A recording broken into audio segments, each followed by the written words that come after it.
What does the goddamn line say, Tony? Please do not use gendered language. Then what? I'll be arrested, put in airport jail? Look, you're going completely sideways, man. It's a big club, and you ain't in it. How dare you? Mr. Speaker, the President of the United States. I'm Chris Hansen with Dave on NBC. Jack Marius Tack Theratrix. Hi, I'm Spartacus. Jackson, Sacramento, he, him. Steven Seagal. Sex offender guy. I'm Keith Morris. This is Mumbai Kutapi. I'm Rick James, bitch. Sorting through the lies. The hijacker's passport was found blocks from the World Trade Center crash site, if you can believe that. We cannot track $2.3 trillion in transactions. And uncovering the centuries-long plan for world domination. Learning about Cuba, having some food. Let's talk about Chinese people. Have you ever been in a Turkish prison?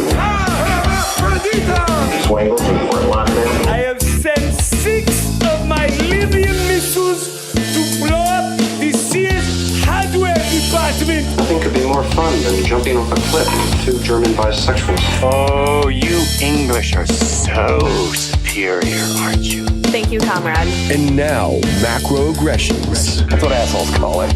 With your host. Buddy, I don't know who you are, but you're about to get chlamydia. Charlie Robinson. Hey, Whitey, where's your hat? You want to drop the blame on Charlie and say it's all Charlie's fault. He was a retard. I get some goddamn diuretic.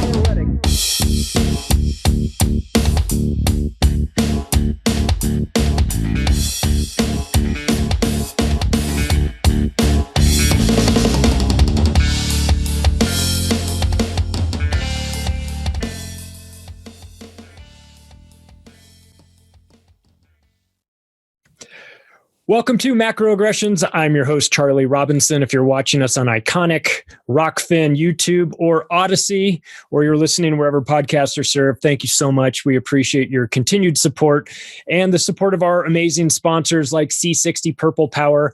The great Ken Schwartz, the founder and chief science officer, has been on the show to explain what it is that he discovered and why he went out of his way, left his job as a nuclear physicist and started this company. What C60 is it's a naturally occurring molecule comprised of 60 carbon atoms forming something that looks kind of like a hollow soccer ball.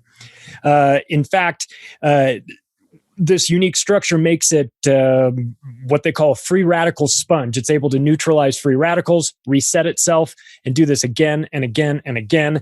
It makes it the most powerful antioxidant known. It's several hundred times more powerful than anything out there on the market. Not only can C60 help maximize the efficiency of the cells in producing energy, but it may also provide cellular protection against many toxic environmental factors. That's why Ken got into this. He was a nuclear physicist, needed something to help protect his cells while he was working around dangerous material. And some of the guys said, you should try this thing called C60. Worked so well, he cured his macular degeneration, wound up starting a company to work on it full time. Now, of course, to be clear, this has not been approved by the Fraud and Death Administration, but I don't think any of our audience is going to put too much weight in that. If you are interested, go to c60purplepower.com. Just take a look, read up about it, see if it works for you. If it is, if it's right, if you like it, use the promo code MACRO to save yourself some money, free shipping within the United States. c60purplepower.com, promo code MACRO. Well, I'll tell you, about a week ago, I was on Twitter and I got a message from my friend Mike Halpern saying, I think you might want to watch this video. We've been working on this. It is very important. Take a look and share it if you think so. Well, it was SPARS. It was an interview with on Infowars about SPARS. So I watched it and I was stunned. I was speechless. And I got back in touch with Mike and said, will you please come on my show and explain it to everybody? Because I think this is super, super duper important for all of us. It's extremely alarming. And so without further ado, we have Michael Halpern from Infowars here to explain what this is. Good to see you again, man. How are you? I'm great. Thanks so much for having me, Charlie. Well, thank you for sending me that video because, this was something I was sort of aware of. I mean, I had heard the name. I had the document. admittedly, I hadn't even opened it and I hadn't looked into it yet. Then I watched your video with you and Alex and Rob Dew, and I went, "Whoa, oh my God, I can't believe this is real." So let's just start from the beginning. Like, let's just pretend like nobody knows anything about this. What is SPARS? Why should we be aware of it? And what is the plan? Just before we even get into it, I'm just going to share my screen and show the exact video that you're talking about so that the viewers and listeners know exactly what we're talking about.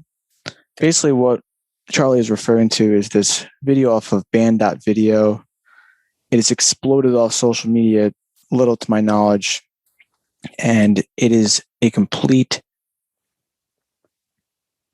overview of the SPARS 2025-2028 pandemic simulation. Just as you guys can see it, right? Yeah, I can see it. Perfect. Yeah.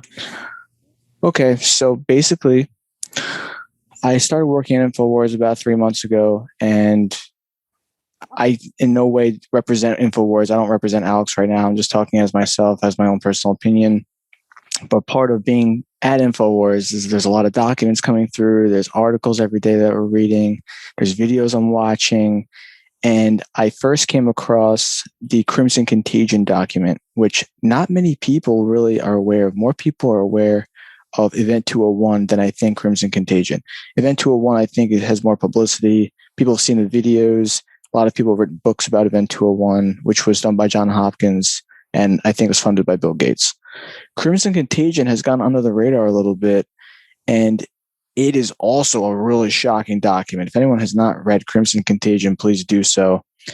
It is about the lockdowns and the timing of it, and how the goal of everything is really just for them to fund more vaccines, fund these permanent pandemics going forward.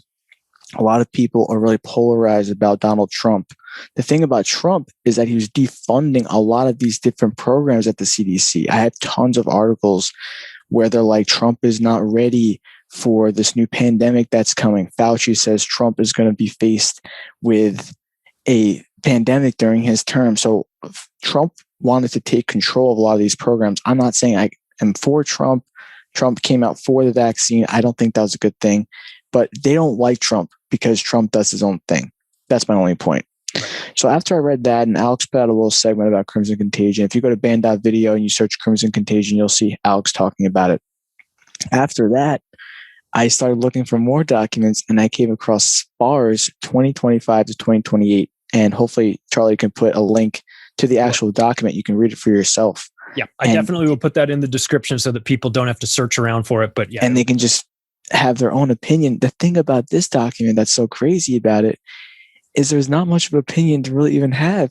They say exactly what they're doing, what's going to happen in the future, all the side effects of the vaccine, and the timelines of everything. And so that was what I gave Alex for the show. And I didn't even know I was going to be going live. I found out that day I was going to be going live with Alex. Since it's already hit millions and millions of people, Alex says he saw one video had over 10 million views. So this has reached a lot of different levels. It's massive, man. General Flynn came out and said we need an investigation on SPARS. That's also a band.video. So this really blew up in a way that I was not aware of. Yeah. Well, I know why it blew up, because it's alarming information, and it's kind of hard. It's like when you find the plan, when the bad guys have written the plan out for how they're going to break into the bank and everything, and then the bank gets robbed, and then you find the plans at the bank robber's apartment. You know, it's kind of hard to pretend that it's something other than a plan to rob this bank. And these guys have look. We can say what we want about these globalist maniacs, and God knows we have. But they are smart. Now they're arrogant, of course, but they are smart and they're thoughtful and they plan these things out. They don't like to have a lot of variables if they can help it. So that's why we get things like Crimson Contagion. That's why we get Lockstep, and we get SPARS and Event 201s. These are simulations. These are role-playing events. These are talking about future events happening. They write it out. They work it out. They talk it out. They film it sometimes. They put a lot of effort into it. There's a lot of funding that gets behind this. So they're not messing around. They're not smoking a joint in their living room, talking to their buddy about, hey, wouldn't it be crazy if we did this? No, these guys have invested the time and energy to put these things together in a way that really spells it out. And so when you come across it, I mean, it's hard to pretend that this is anything other than finding their blueprints for enslavement, is it not? I think the way that they start off with having an idea, because these people are mad scientists, based on everything I know so far, is it's like the worst person you've ever met, and they're really smart. It's a really dangerous combination. So what they do is they plant seeds in different places. They have Event 201, which is funded by this group. Crimson Contagion is funded by this group. Lockstep's another group. And if you didn't put two and two together, you wouldn't see it's all the same people running all these different programs.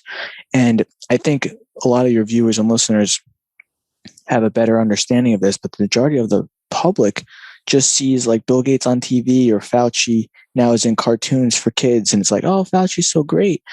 What they don't realize is that there's all the same money that's funding all this. And I think people are really waking up right now. Yeah. I just did an episode called The Gates of Hell, talking about Bill Gates and the way he has spread his money around to a variety of industries, especially the media, and how he has bought silence and complicity by all of these organizations due to the fact that, look, when you receive millions of dollars from some guy, it's hard to then run a story about what an evil person this guy is. I mean, it sort of buys your silence in a way. So okay, so let's start here. So who is behind this document? Who is who signed their name on it in a non-ironic sort of way? Like who actually wanted it to be known that they're behind this? Okay, I'm just going to pull up this document so the viewers can actually see this. So these are direct quotes from the document. I'm just going to read some of them. So if you don't want to read this document, if you're just so busy, you don't even have to deal with it. These are all direct quotes from SPARS 2025 to 2028. After showing no adverse side effects for nearly a year, vaccine recipients slowly began to experience symptoms. As time passed and more people across the United States were vaccinated, claims of adverse side effects began to emerge. As the investigations grew in intensity, several high-ranking officials at the CDC and FDA were forced to step down and withdraw from government. Nearing the end of 2027, reports of new neurological symptoms began to emerge. Several parents claimed that their children were experiencing neurological symptoms. That month, a group of parents whose children developed mental retardation as a result of encephalitis in the wake of Corvax vaccination sued the federal government, demanding the removal of the liability shield protecting the pharmaceutical companies responsible for developing and manufacturing Corvax. The fact that the majority of U.S. citizens willing to be vaccinated had already been immunized, the negative publicity surrounding adverse reactions had little effect on nationwide rates. And this keeps going. But basically what that means is that their plan is not for everyone to die right after they get the vaccine. It's not for everyone to get neurological symptoms the day after. That's actually rare. And I've got a few articles pulled up of mostly black people, like prominent black people, Hank Aaron, Marvin Hagler. DMX just died. So they know that the black people respond differently to white people than Asian people to these vaccines. That's why Melinda Gates said, we're going to give this to black people first. They already know what this is going to do to different races. She said, we're going to tier based on different demographics and races. So I think the first thing for viewers and listeners to learn is that word stakeholder. They're constantly using that word in all their publications. Stakeholder means world socialists, communists. Everyone's in this together with their plans, not your plans, their plans. Right. So if they say we're all getting vaccinated, we're all stakeholders in everyone getting vaccinated. That's why with the mask, it's like we all need to wear the mask. And if one person doesn't, this whole pandemic is their fault. It's communism. It's socialism. We're all in this together. Right. Yeah. Well, I don't want to be in this together with half the people that I see out there in the public. I'm not in it together with them. I'm on a different level. I'm not saying I'm on a better level. I'm just saying I'm on a different level. I'm not proud of my fear. I don't embrace my fear. I don't see it as some sort of virtue. I'm not mentally ill. I mean, I'm not participating in all of this stuff. I refuse to. And yet when you calmly and rationally and logically point out some of the flaws, the obvious contradictions in some of the science that we've been told over the last year, the argument turns out that how dare you? You're putting me at danger by not wearing your mask or getting the vaccine. And it's such an easy argument to pick apart. And yet when you do, you get a vicious reaction from these people. But I would suggest that is fueled by television and whipped up into a frenzy of fear by the mainstream corporate horror media that just keeps banging on this drum. Is it 2 masks or 3 masks, or when can we get the vaccine? Never once did we hear anybody say, anybody at ABC News or NBC say, in the absence of this vaccine that we're all sitting around waiting for, why don't we do this? Get to the gym, get outside and get some sunlight, take vitamins, drink lots of water, improve your health, exercise. We didn't hear any of that. All we heard was sit at home, watch Netflix, don't come out of your house or we'll beat you at the park or at the ice skating rink or wherever, and wait for the vaccine. Once the vaccine comes, then it'll go back to normal. Except by normal, we mean you'll still wear your mask, you'll still spread this stuff, you still have to isolate, and you're not going to necessarily be any healthier. But hey, we're back to normal, right? It's so preposterous. And then, God forbid, we have any of this documentation to then show to these people. I mean, their heads would explode if they were willing to accept it. But it's a fascinating sort of ride that we've been on, where you can watch totally normal, rational people. You probably have friends. I know I have friends that will just do what they're told without any sort of thought behind this. And of course, if you're somebody that enjoys this content or the content provided at InfoWars, then you are by default not going along with the prevailing winds. I mean, you have a problem with authority, and I think that that's a good thing. So when we get back to this document, so we've got Johns Hopkins that I keep seeing their name. I mean, Event 201, they're involved in that. Guatemala syphilis experiment, they're involved in that.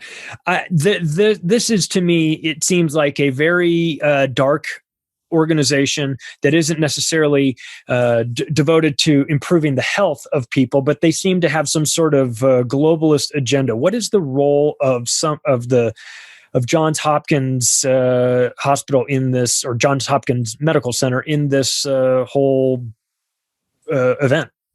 So here's the actual document. So this is the SPARS document, and it shows right here, it's a bunch of these PhD people, Johns Hopkins, and it looks like I have to spend a little bit more time. That's after I do a bit more research. It's all funneling to the same groups. It's Gates. It's big money. It's like that deep, dark money that's funding these programs. And Gates can't just say, okay, here's everything. He puts it in different spots. So this is just one of the places that he funds this research. The same as Yale. If any of the viewers have seen that article, if you type in Yale funds study to see how to persuade Americans to take vaccines, he's involved in the universities. The universities are actually the perfect place to be able to do a lot of this research because they'll just comply. If you give them money, they'll just do whatever study you want them to do. Harvard's hooked in, MIT is hooked in, Yale, this one's Johns Hopkins. Mm-hmm. The thing about this document, though, that makes it so weird is that the quotes are just so insane. Even what you were talking about earlier, Charlie, about how the conspiracy theorists will... here we go. Conspiracy theories also proliferated across social media, suggesting that the virus had been purposefully created and introduced to the population by drug companies, or that it had escaped from a government lab secretly testing bioweapons. That was a new thing when this thing came out. Oh, China was doing this testing in their labs, and that was the conspiracy theories. They already knew that you were going to say that. This document was in 2017, correct? 2017. Okay. So right now it's 2021. We experienced all this in the last year, since beginning of 2020. Now, let's just say we've been in this for a year. What's so crazy about this document is every single thing that we've been like, wow, we discovered this. They already knew we were going to say that years before. Wow. Years before. Here we go. These groups initially came from 4 primary sources. They're talking about the groups that are not going to go along with the plan. They're going to reject this vaccination campaign. Muslim groups across the country who oppose the vaccine on the basis that the original formulation was used to treat pigs. African Americans who refused vaccination based on governmental experimentation on African American populations. Tuskegee. Alternative medicine proponents and anti-vaccination activists. They already knew you were going to reject it. They're telling their minions, their stakeholders across different industries, that these are the people that are going to be rejecting the vaccine and the program they're rolling out. So it's letting everyone know, hey, we've got a problem here. How do we handle these people? Let's devise this plan. So this is like the ultimate game plan in writing that I've seen so far, unless there's another one that I'm not aware of. This one is just really revealing. So they identify that one of the communities is going to be the Black community. Now we know about the Tuskegee situation, and I think the Black community should rightfully be at least aware of what's happening.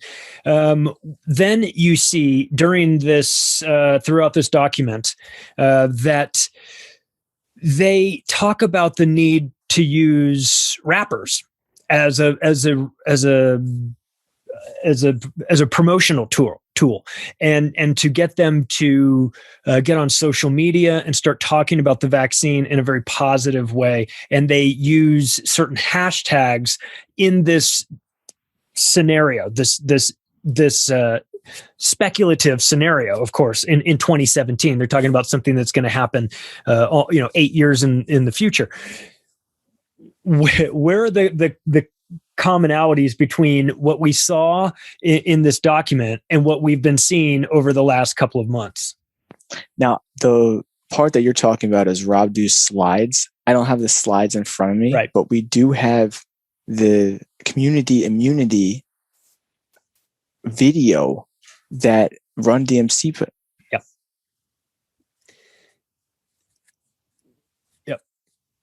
Run DMC. Okay. Yeah, they put that out. It's like a cartoon, like a, yo, vaccines are the bomb. Come get your vaccines. I mean, it was so contrived and fake. And here we go. Let's see if we can play it here. I don't know if we'll be able to hear it or not, but it has. You could use like B-roll of this. You could see it like as we're talking. Yeah. But they're putting out this. This is what they're putting out to people. It's first of all, frankly, it's insulting. If you're the Black community, you're like, oh, well, I can be convinced to do something against my own better judgment just by watching a cartoon. I mean, frankly, it's really insulting to the Black community. You'd be like, you think that you can convince me to do this just because Run DMC did a cartoon? But whatever. I mean, I'm sure it works on some presidents. People. The presidents, yeah. The presidents were out there. Yeah, I mean, listen, if 3 war criminals can't convince you to take this experimental rush-to-market vaccine that hasn't cleared human trials, I mean, who can? Oh, maybe, who's this? Morgan Freeman? Yeah, we got Morgan Freeman coming out for this, too. This is crazy. Every day I wake up, I find more of this stuff. It's wild. It leads me back to a comment I've made multiple times over this last year, which is, I wasn't alive for the Black Death, but I get the feeling it didn't need a marketing and public relations department. That it was evident on its face that there was a large, destructive, dangerous virus going through. But for 2020 and on, I've seen a massive PR campaign to get you afraid of the virus, to convince you to stay in your home, to try to shape your behavior, a hardcore modification program on people's behavior. And, I'm glad, to be clear, I'm glad that there aren't bodies stacked on the sidewalk. But that's what we were promised. I mean, that's what we were threatened into our homes in March of 2020. We saw the videos from China, the guys falling down or the guy throwing up blood on the bus. And you're like, holy shit, I don't want any of this to happen. We didn't see any of that in real life. And in fact, lots of people would film hospitals that were empty and the barges were empty and the Javits Center was empty and all of these places that were set up to house this massive wave of death that was coming our way. They were all sitting around empty. There was nothing going on there. And yet it seems like they've had to do the most creative and forceful marketing campaign just to try and get people to be afraid. And it reminded me of a similar thing.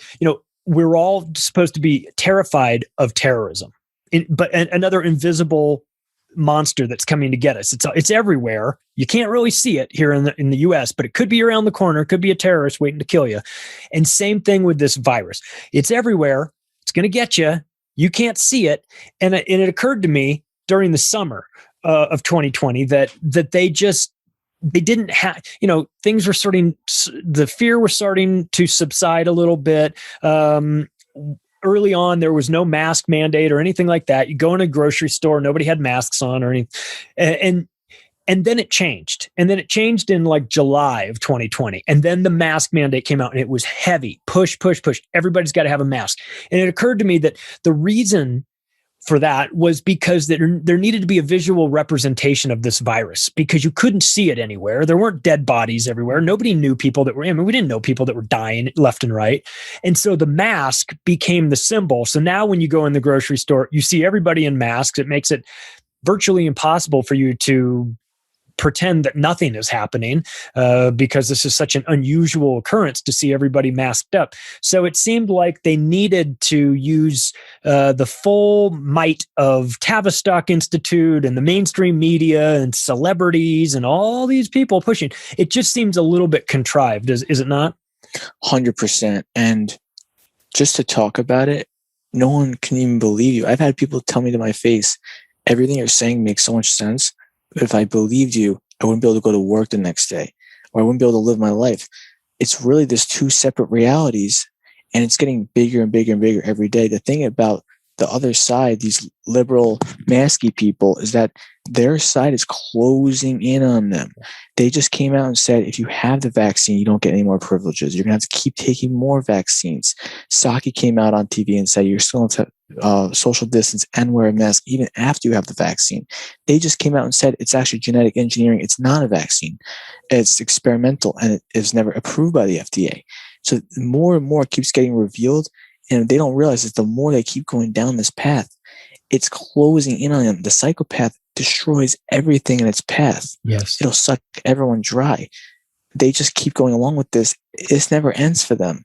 It only ends in not good things for them. So I think it's important for everybody to have compassion, because we're all in this together, not in their plan, but we all share oxygen. We all share food. We're all human beings. And the moment we start to sector off people, the moment we become like them. And so I think it's really important to keep at these liberals, keep getting and having compassion for them, because we're all one thing. And if they can get enough of those people, there's less of us. So we really need to have more compassion, I think, for everybody. Yeah, I think that's a really good point. And I'm as guilty as anyone of losing sight of that from time to time. I get frustrated. I try not to fight with people I don't know on Twitter or something like that, because it's counterproductive. And I try to come at it. I mean, especially with my close friends that think I'm a bit unhinged with this. I obviously I have much love and respect for my friends. They're my friends for a reason. So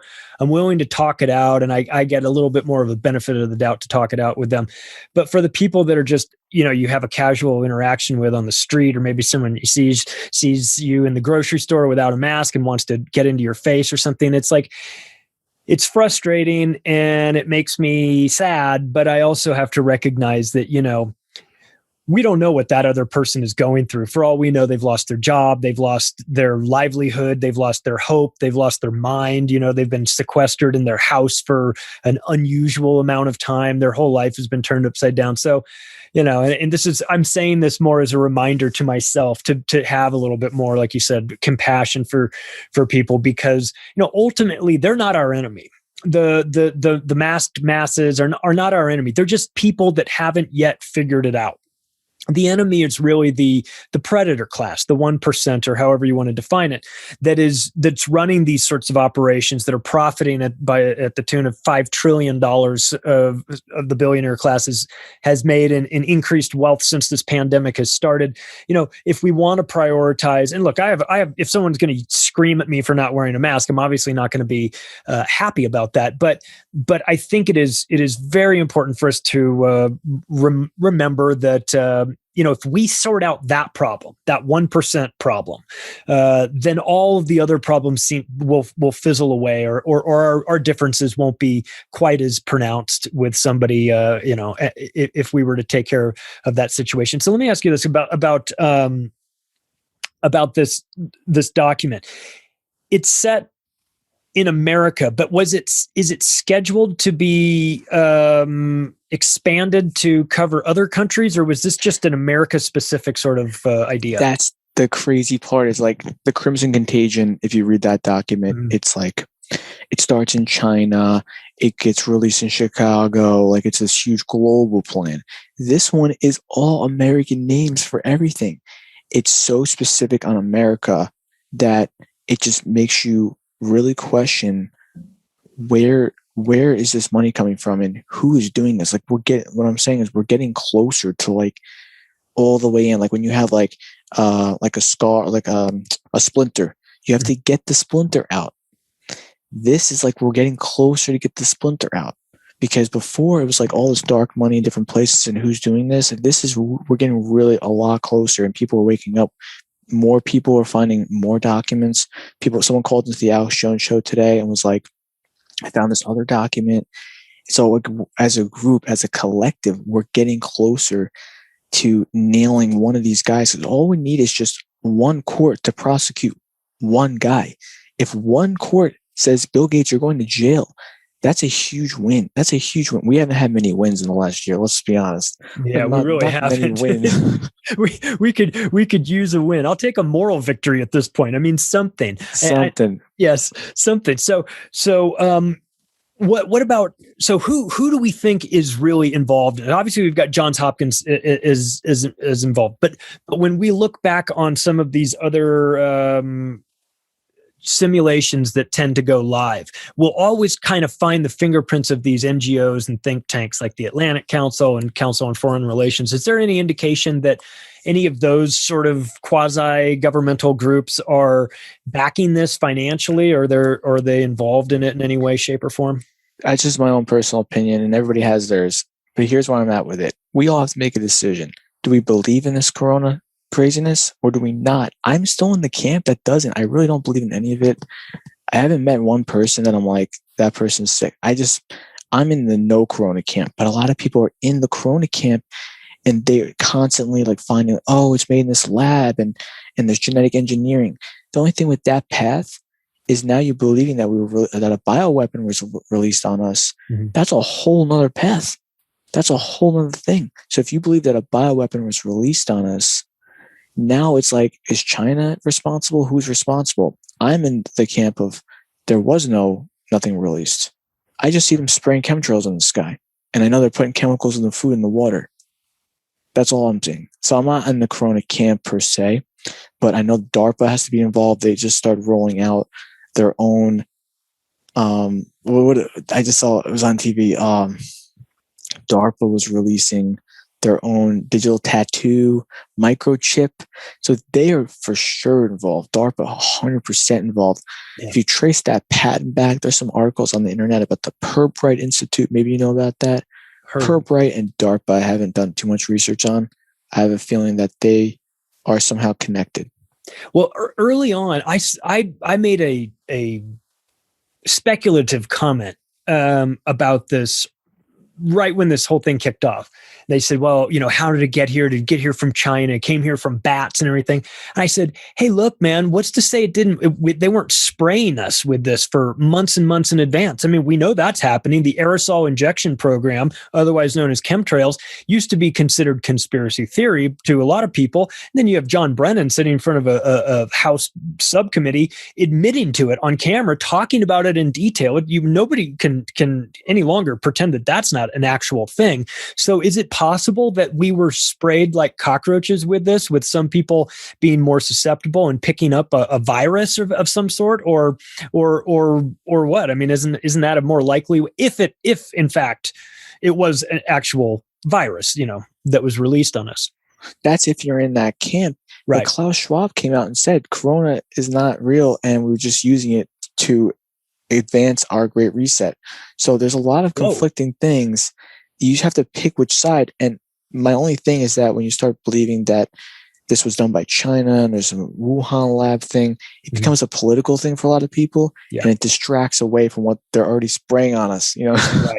Right. Yeah, that's true. When you make it political, when you say it came out of, let's just say the people say, well, it came out of a lab in Wuhan. Then you go, well, who was in charge of that? And they say, well, Fauci was the one that authorized that. And you go, okay, well, who's Fauci's guy? That's a Trump guy. So now we hate Trump. And it's like, no. Fauci has no loyalty or love for Trump necessarily. He was the one that said in 2017, this guy's going to get a pandemic during his term. Well, I would suggest that he probably knew a little something about that, considering this document was written in 2017. Maybe he just came right out of the SPARS meeting and walked right into that press conference and said, Donald Trump's going to get one of these during his presidential administration. It's a clearly advanced knowledge.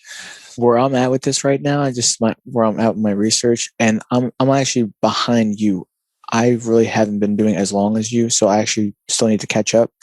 But it looks like Alice in Wonderland, where it's all this stuff that's going on and it's like a man behind the scenes with the controls. Yeah. I don't think there's as many people involved in this as we think.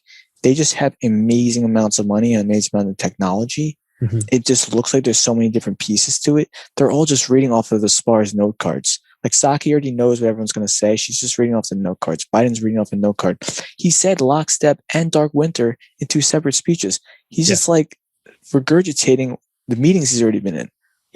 Yeah, it's clear. Yeah, he said dark winter several times. He mentioned lockstep. These are 2 role-playing scenarios that outlined the a roadmap for global enslavement that he's quoting. He also used the term Build Back Better, which is 100% straight from the World Economic Forum's Great Reset. And so, it's undeniable that Joe Biden is involved in. I wouldn't put him at the top of the pyramid here, because I think that he's just going along with this agenda, but he certainly is aware of it in some way, because he wouldn't be using the buzzword. So somebody is giving him the script to read, and he is, of course, if nothing, an average script reader. So he'll do what he's told. But the media, I'm curious to know, what are your thoughts on the media's role in this? Because I've been saying that they're co-conspirators from the beginning, and that none of this stuff happens without a unified front by the mainstream media, regardless of their political leanings, left or right. Fox News is as guilty of this stuff as MSNBC is. And so what do you think about the media's role? And in this document, did they go into detail about how the media is used to push the narrative and to make sure that everybody is getting a sort of homogenous set of data points? It doesn't say anything about the media inside of SPARS. I'm just reading through it briefly. Okay. But the more that I'm researching, people, I think what gets people, and I'm talking the general public in general, is that they see CNN with the logo. They see Fox with the logo. AT&T owns CNN. Think about that. So your phone company that you use owns the media company that's on TV. There's not that many companies that own all of this. Right. China owns a big portion of Hollywood.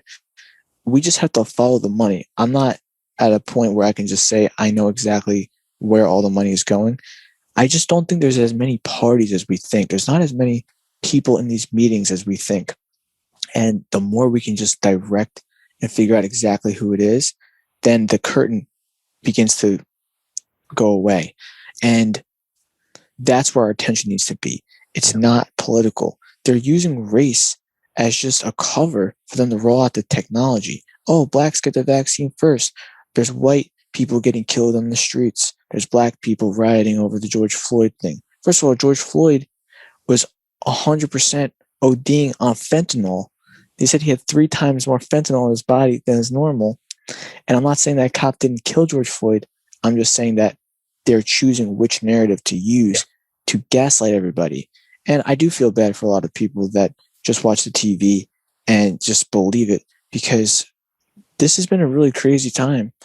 And maybe Trump did give people an opportunity to, and a lot of these companies were moving back to the United States. He was creating more jobs.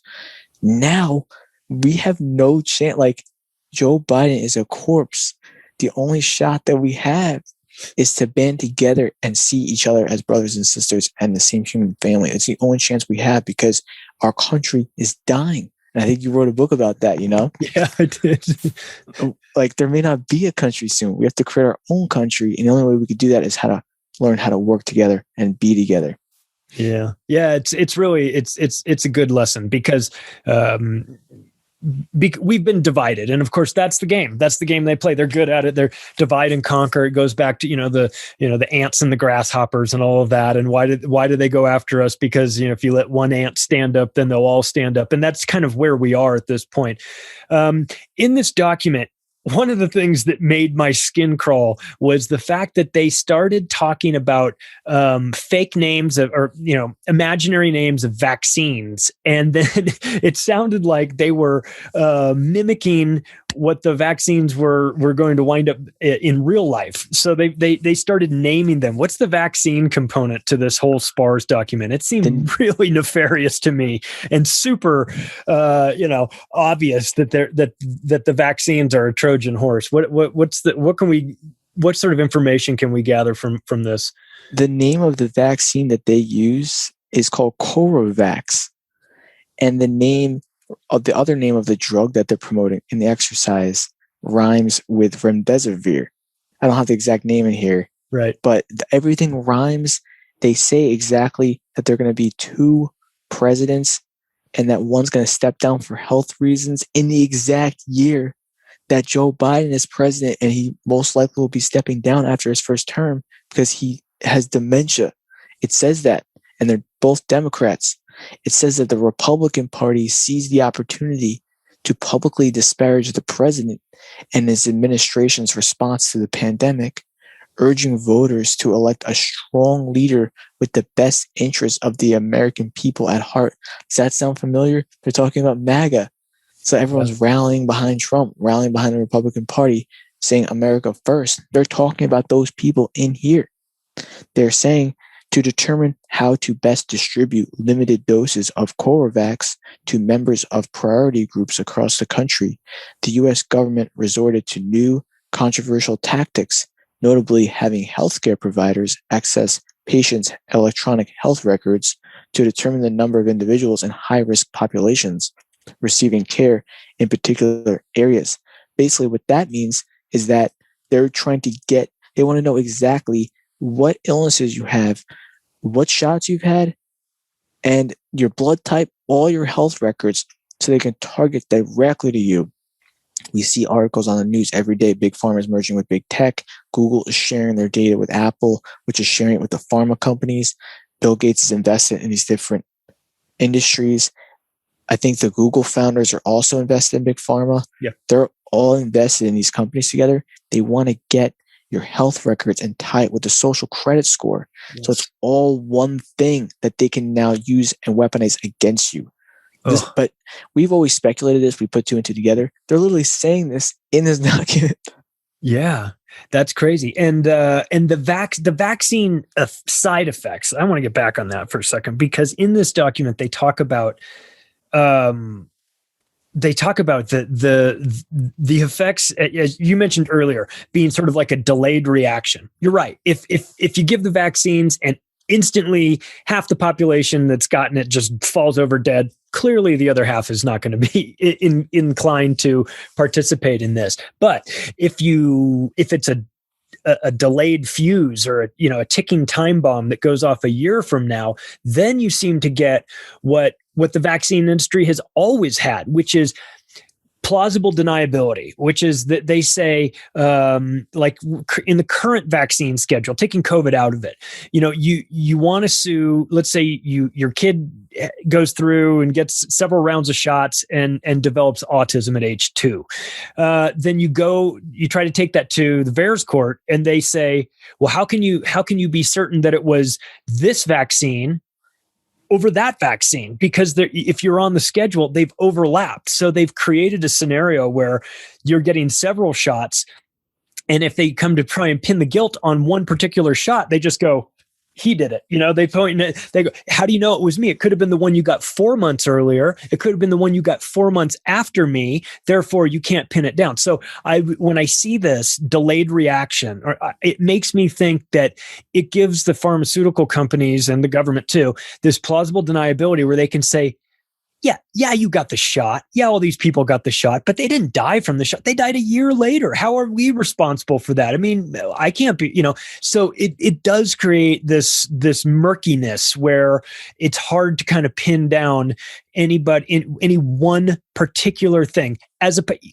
Hell, even right now, we're seeing people get the shot, go home, drop dead the next day, and then on the death certificate, they're going natural causes. And you're like, what?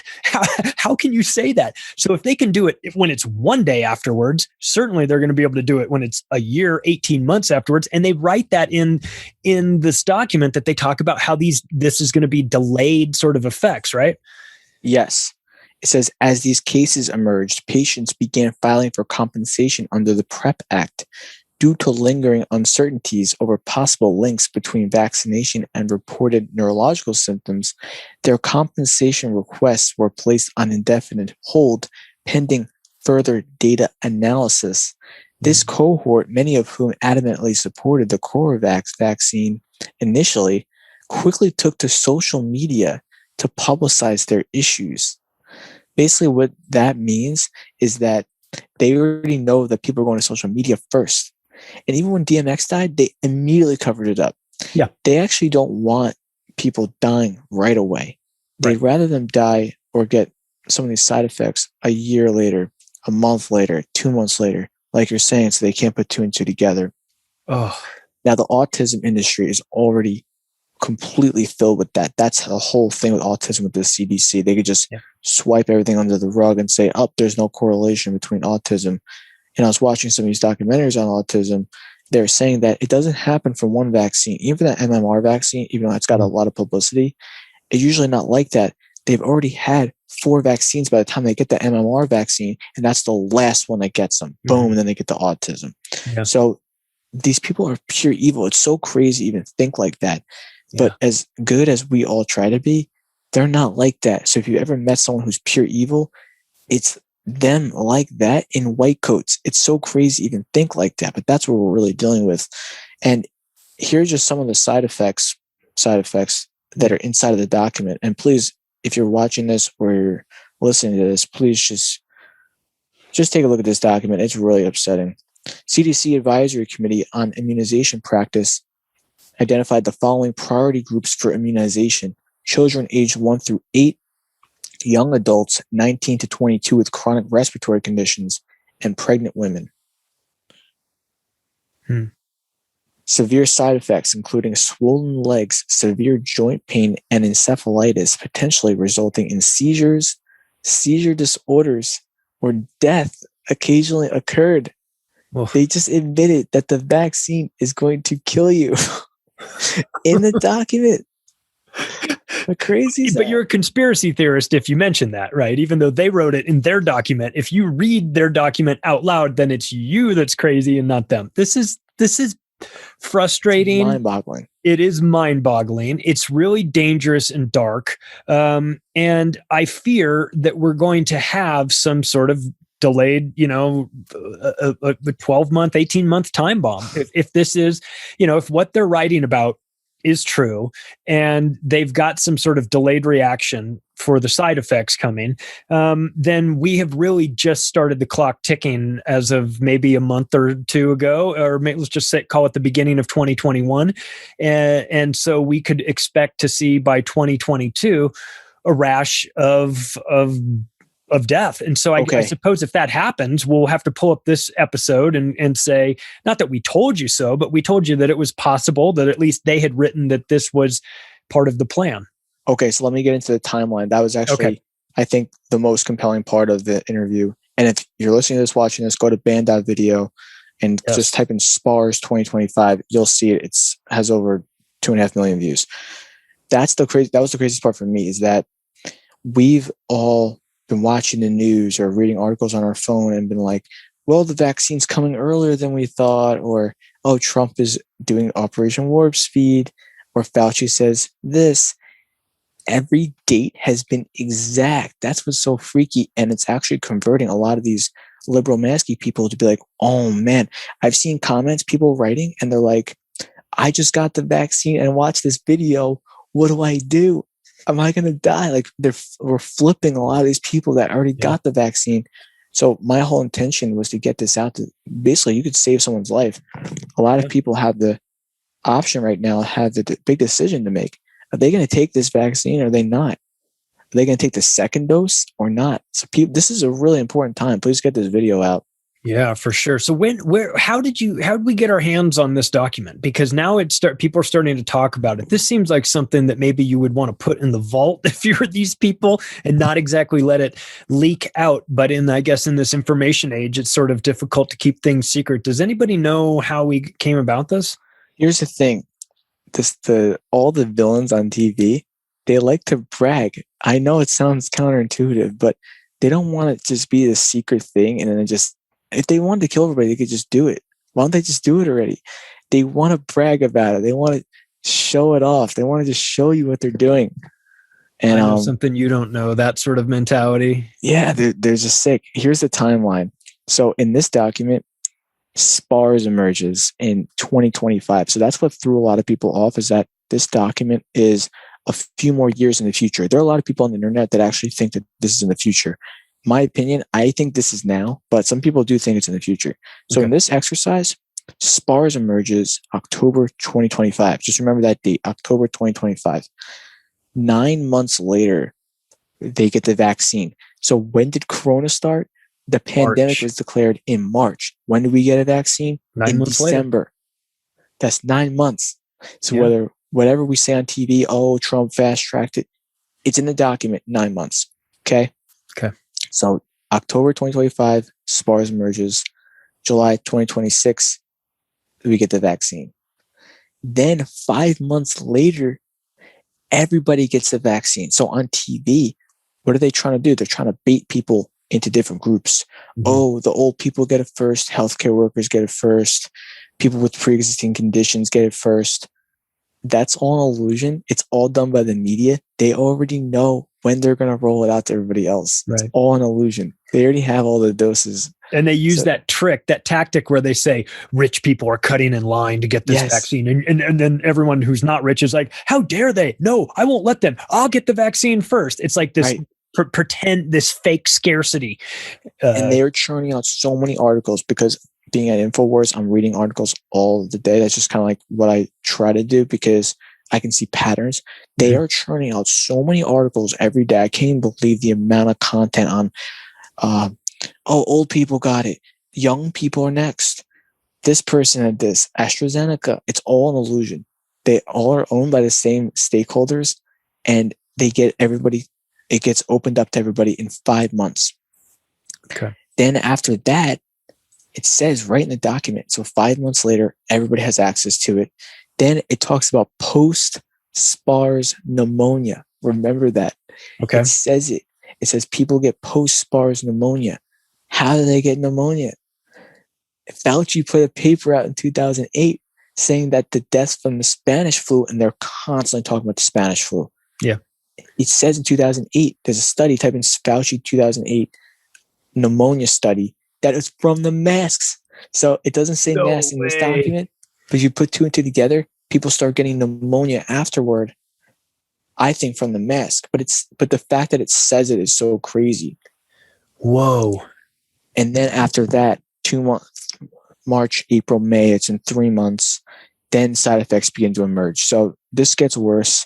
Obviously, it says in the future what's going to happen to people. That's what freaked everybody out. Yeah. And so, okay, so let's just assume that December 2026 matches up with this month. 2 more months, let's just say in the next 2 months, post-SPARS pneumonia. 3 months after that, so in 5 months, people start getting really sick. So let's expect in the next 5 months, people will start getting sick, neurological symptoms, and people are going to want to start suing, and they're going to realize that there's a National Vaccine Injury Compensation Trust Fund. Right. And then after that, 4 months later after that, then people start basically getting really, really, really sick. That's right around January, February of 2022. Yeah, let me just on our calculations. So, so we have that to look forward to, which is fun. Dead people. We may get bodies stacked up on the streets after all, right? Maybe this is where, when they did Event 201, there were a lot of similarities, a whole lot of similarities. But one of the things that, people say, well, it said that it killed 65 million people, and it hasn't killed 65 million people. I wanted to remind them, yes, that's true, but it also said it would take 18 months, and we haven't passed 18 months yet. So we still have some time. I wonder if that is the payoff. The 65 million is part of this, eventual death calculation from the post-vaccine. So from today's date, it says, so you guys can read the document. It says 5 to 11 months. So within 5 to 11 months, then the side effects hit everybody. Okay, so we're 5 months from now. We're middle of April now.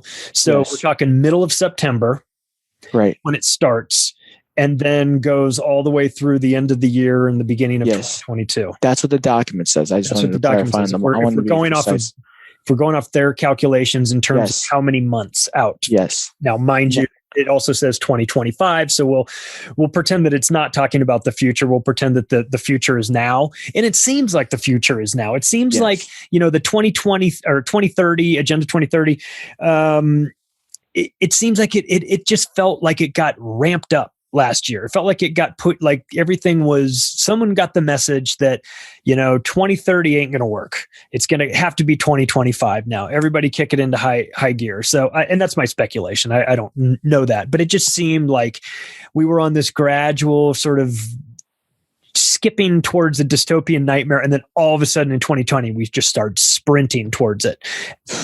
And it even says in the document, if readers and viewers want to check it out, it says that they're going to come out and say that SPARS, or in this case, COVID-19, has ended, but you still have to take your shot. So it says they may even come out and say that the pandemic's over. They're going to try to console everybody and say, thank you so much for your sacrifice. You're a hero. Even if your family member has died, thank you. We really appreciate your sacrifice. The public officials may even come out and say that. And then you still have to take your shot. So this never ends. So it even says it never ends. So in regards to this being 2020 and when they decided to roll this out, obviously there's a lot of factors. A lot of people are waking up. Maybe they really didn't have much of a time frame left. I mean, people are really waking up. I mean, a lot more people than I even imagined. Even now with the mask, more people every day are not wearing the mask. When I walk down the street, less people every day are wearing the mask. So they have a short window here. They have to accomplish a lot. I'm just surprised that they're so bold with it. And the lady on CNN kind of gave up the game when she said, what sort of carrot are we going to have to lure people? If we open up right now, we're not going to have the carrot to lure them into the vaccines. It's like she said the quiet part out loud. You're not supposed to do it. And you did it on CNN. Not that anybody's watching CNN, but when you do that and say something as crazy as that lady said, then people, they take that clip and put it out everywhere. Obviously then that's about the only time people are watching CNN is when they see clips like that. In this document and during your report on Infowars, you mentioned about how certain people were going to wind up taking the fall for this.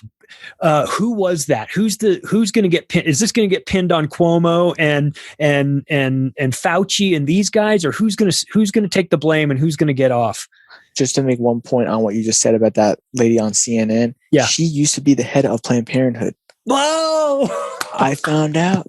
So I think it's the Asian lady. Yeah. We can look it up. Oh, but Lord. These people are all connected, and I think they're just not that smart. So what they do is they go to these meetings. They're in the CNN meeting. They're in the Johns Hopkins meeting, and they're told these talking points. They're told the plan, and then they like to talk about the plan. So she's like, yeah, we have a very short window here to get the vaccine passport. We have to let everyone know, this is word for word, that there's a lot of benefits to getting the vaccine. You get to have freedom. Like she's saying, we have to make sure we close everyone down and get and accomplish what we want to accomplish in order to get everyone out of this. So in their minds, they're all stakeholders. I think that's the most important part we have to understand, is that when they go to these meetings, they're being told that we're all stakeholders. Yeah. So when they come out and say, yeah, we're all going to be getting vaccines and passports, they don't realize that we're not involved in any of this nightmare. We don't want to be involved in this. Right. So who gets the blame for it in this scenario? Yeah. So please read the document. This is just my interpretation of the document. But a lot of people see Fauci and they see Gates and they see the local politics. And how many people have come out for this vaccine? They even got Trump to come out for the vaccine. They got everyone to come out for the vaccine more every day. I just saw there was something for LL Cool J had a meeting with Fauci. It's a live stream. They're getting everybody. And here's the thing about the SPARS document, and this is the crazy part. They're the ones that are going to take the fall for this. It says they're going to blame the politicians and health officials, and people from the CDC and FDA are going to step down. And so all these liberals that you see that are taking the vaccine that think this is a good thing, they don't realize they're just going to burn their politicians and burn the health officials and just say, thank you for your sacrifice when your brother just died or your son just got autism. They're going to say, oh, Fauci's fired. Now he's gone. Sorry. Oh, you want some money? Here's some money. Yeah. It says it. Whoa. So there's no mystery anymore, because out of all the things out of the SPARS document, let's just say there's 20 things in there. 15 have already come true. It says there's going to be power outages, and that we have to make sure we know how to distribute vaccines when there's a power outage. It says that. We had that Texas thing came out. They had Schumer come out and say, oh, Texas didn't winterize for climate change. Biden said, oh, it's going to be a dark winter. It's going to be lockstep with the power outages. So they're in these meetings. They're rolling all this out. But their main weakness, and this is another document that I recommend everyone read. It's from the CSIS, and it's called, it's about vaccine hesitance, crisis and complacency. If you type in crisis and complacency, CSIS, it says they have two problems. One, weaponized social media. They know that when people go on social media and talk, it's not good. That's why they're constantly censoring everyone on social media. Yeah. Two is vaccine hesitancy. I'm sure you've come across that word a lot. Yes, Charlie. But as long as they handle both of those, they continue their operation. If one out of the two fails, they have a flop campaign, and they can't afford to do that because this is their big plan. This is their big one. They can't afford one of those two. It's so devious, and yet, it's right there in front of our eyes. We can see this document. I'm going to put it in the description, or somehow I'm going to put a link to it. So, and I would encourage people to take a look at this and take this video and share it with your friends and family, because they're not going to believe you. They're going to think that you're making it up if you say this. But get over to band.video and check that video out. Michael, where can people find you, support you, and follow your work? Basically, I'm still in limbo, but you can go to mikehalpern.com and you can subscribe your email. But I do want to do something bigger, and I want to figure out a way to be able to maybe collaborate with more people and get the word out. But also go to InfoWars. I'm working there right now. And band.video, just support. And please write your comments. If you can do one thing, if you enjoyed this video, under Charlie, if you're listening to this on iTunes or Spotify or on YouTube, just a comment is all that me and Charlie would like. Just get some feedback. Go to band.video, watch it. Just write your feedback. You can mention my name if you want to. but we need more collaboration. We need more feedback because no one's escaping this. If there's one takeaway that I want to make is that a lot of people think that they're just going to make this money and like go on some island in Chile. The Chileans got destroyed this past week with the vaccine. There's no country you can go. Yeah. They have all the money in the world, and the UN documents say no one left behind. We need to keep reminding ourselves that. Yeah. No one left behind. They're coming after everyone eventually, and they're accelerating very fast. So we all need to get right with God or whatever good thing we've got, because we all have to figure out how to collaborate better, in my opinion. Yeah, it's really good advice too. We can go back to hating segments of the population later. Like, this is kind of the priority, right? We gotta work this, because if we don't take care of this, none of that our petty differences are going to matter. We're going to be drooling, or in some FEMA camp somewhere. And I hate to be dramatic about it, but really, I mean, Alex has been screaming about this for a long, long time, things like this. And people go, that guy's just unhinged. Okay, yes, listen, he puts on a show. There's no doubt about that. But, he consistently gets a lot of this information right. And we have to acknowledge that.